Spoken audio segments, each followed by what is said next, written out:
Paul, yeah. I was just thinking about still developing breasts.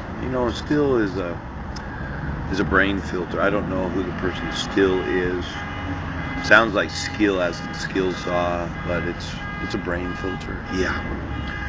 Now there was a computer, yes, that had mapped all the veins in a woman's breast.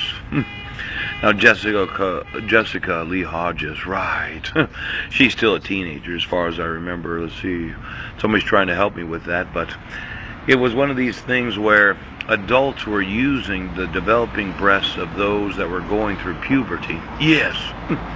And they would map the veins of developing breasts so that they would stuff in those file cabinets, in those tits, the crimes of adults. Oh! You remember that, Jess? Now, somehow, my Aunt Lori and maybe Sandy, my mother, that I had disowned in Centralia, and a number of other witches got this brainstorm. I mean, a real smart thing to do. What they said was, well, they're still in high school. Isn't that right, Jess? Yeah. What I want to do is I want to be on them, and I'm going to take all of the knowledge of all the crimes that I've committed or the crimes that I know of. Yes.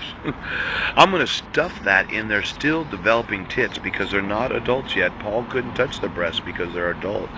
Paul doesn't touch breasts until they're over the age of 18. Right.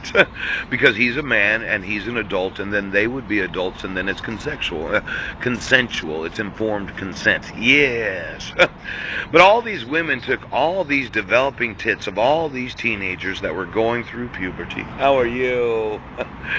And they decided to stuff their crimes in them. Oh, maybe Jess remembers. And then they would come their tits or their clits. Oh. Now I'm just going to have to go through all of those that are still developing. You know what? You know what? Oh. Using children to commit crimes, not good. Oh, not good at all. And for all those witches that wanted to hide all their crimes, they're really crimes, that just had to be on those that are still developing breasts. They know the law. If I were to actually touch their tits, I'd be a pedophile.